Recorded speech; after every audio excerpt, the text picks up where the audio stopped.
On a cold morning in April, Russ Talbot handed over a certified check for $6,800 and signed his name to 120 acres of rockslide-buried timber claim in Uray County, Colorado, ground that the previous owner's family had tried unsuccessfully to sell for nearly 6 years. A massive slide 8 years earlier had buried the claim's most valuable stands of spruce and fir under tons of loose rock and debris, rendering the timber essentially unharvestable and the land, by every practical measure the local market cared about, close to worthless. Why would anyone pay real money for that? The Petrozan family, who'd held the claim for 2 generations, shook Russ's hand and walked away without much curiosity about why a man with an 11-year-old son and a modest savings account wanted ground that had defeated every timber buyer who'd looked at it seriously.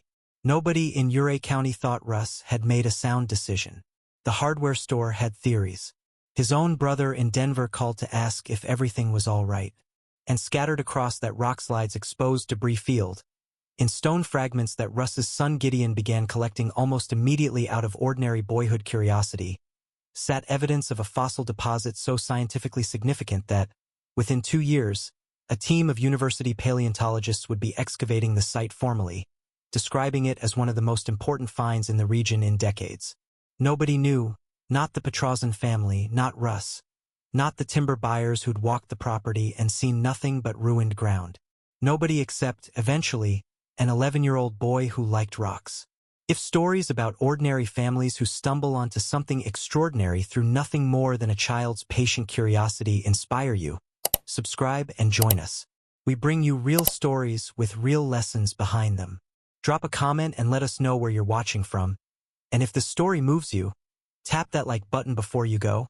It genuinely helps this small channel find people who care about stories like Gideon's. Now let's uncover exactly what was hiding in that Colorado rockslide. Russ Talbot had spent 15 years working in the timber industry across western Colorado before a series of layoffs and consolidations in the regional logging business left him doing consulting work he found neither steady nor particularly satisfying. He'd grown up hunting and hiking the mountains around Uray County with his own father, and when the Petrozan claim came up for sale at a price that reflected the local market's complete lack of interest, he saw something the timber industry itself had stopped seeing. Not a harvestable stand of trees, but simply land, cheap mountain acreage his family could actually afford to build a life on, regardless of whether the buried timber ever proved worth anything again.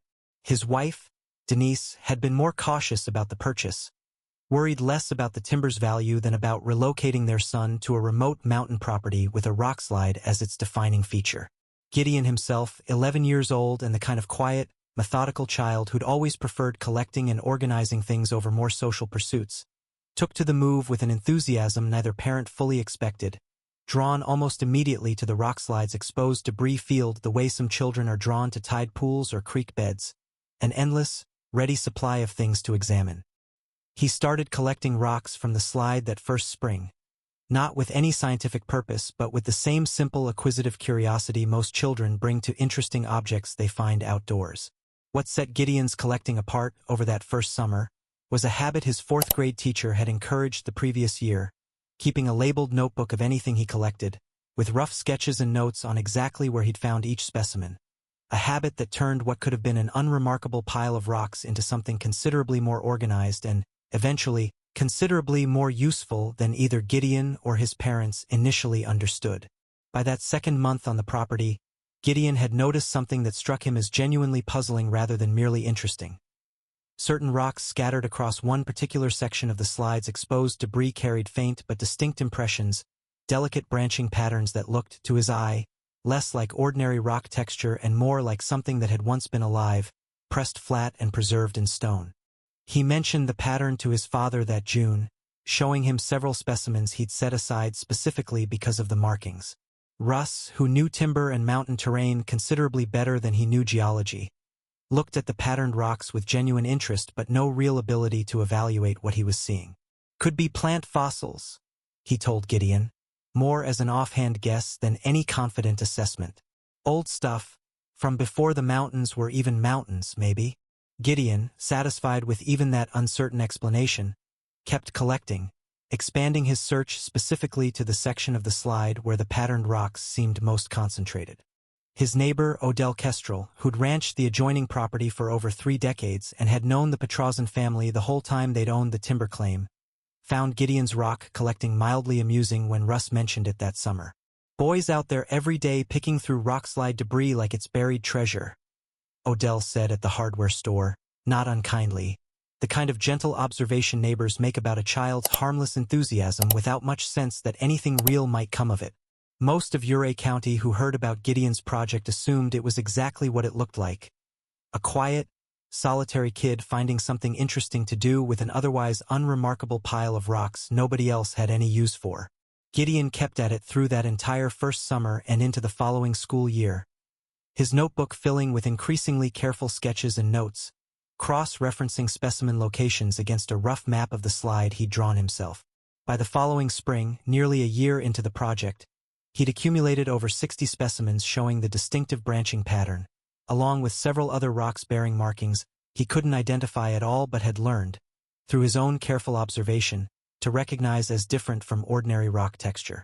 It was Gideon's 5th-grade science teacher, a patient, thorough woman named Ms. Okafor, who first suggested the collection might deserve real expert attention. Gideon had brought several specimens to a school show and tell that spring, and Ms. Okafor, examining them more closely than the other students' offerings, recognized something in the branching patterns that reminded her, vaguely, of fossil plant impressions she'd studied years earlier in her own undergraduate coursework, though she readily admitted to Gideon that she couldn't identify the specimens with any real confidence herself. She contacted a former professor of hers, Dr. Yolanda Serrano, a paleontologist at a state university who'd studied ancient plant and invertebrate fossils across Colorado's western formations for over 2 decades. Dr. Serrano reviewed the photographs Ms. Okafor sent that April with polite but genuine professional interest, and agreed to drive out to the Talbot property herself that May, largely on the strength of Ms. Okafor's own confidence that the specimens deserved a proper look rather than casual dismissal.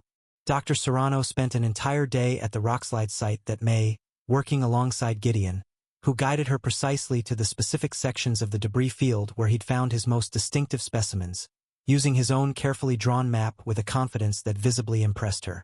What she found, once she examined the specimens directly and cross-referenced their preservation characteristics against known regional fossil formations, went considerably beyond what Gideon's own patient observation had already suggested.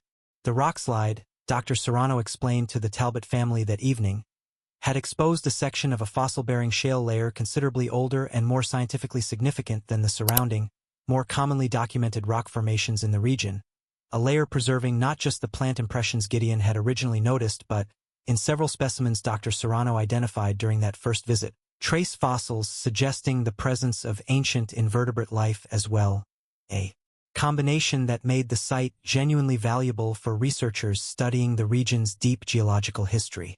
Word moved through the small world of regional paleontology quickly once Dr. Serrano's preliminary assessment became known within her own university department that summer. Within 2 months, a formal university excavation team had secured research access to the site, working closely with the Talbot family to establish an agreement that protected both the family's property rights and the scientific integrity of what quickly became recognized as one of the more significant fossil exposures documented in that particular region in over a decade. Odell Kestrel, watching university vehicles and excavation equipment become a regular sight on the adjoining property that following spring, found Russ at the hardware store and admitted, with genuine good humor, that he'd never expected the Talbot family's worthless rockslide to end up drawing scientists from 3 different universities. Russ laughed and told him that was, more or less, exactly how it had felt to him too. Gideon spent that entire summer working alongside Dr. Serrano's excavation team whenever his schoolwork allowed, formally credited by the university team as the site's original discoverer. His careful year of independent collection and documentation cited directly in the preliminary research findings the team eventually published.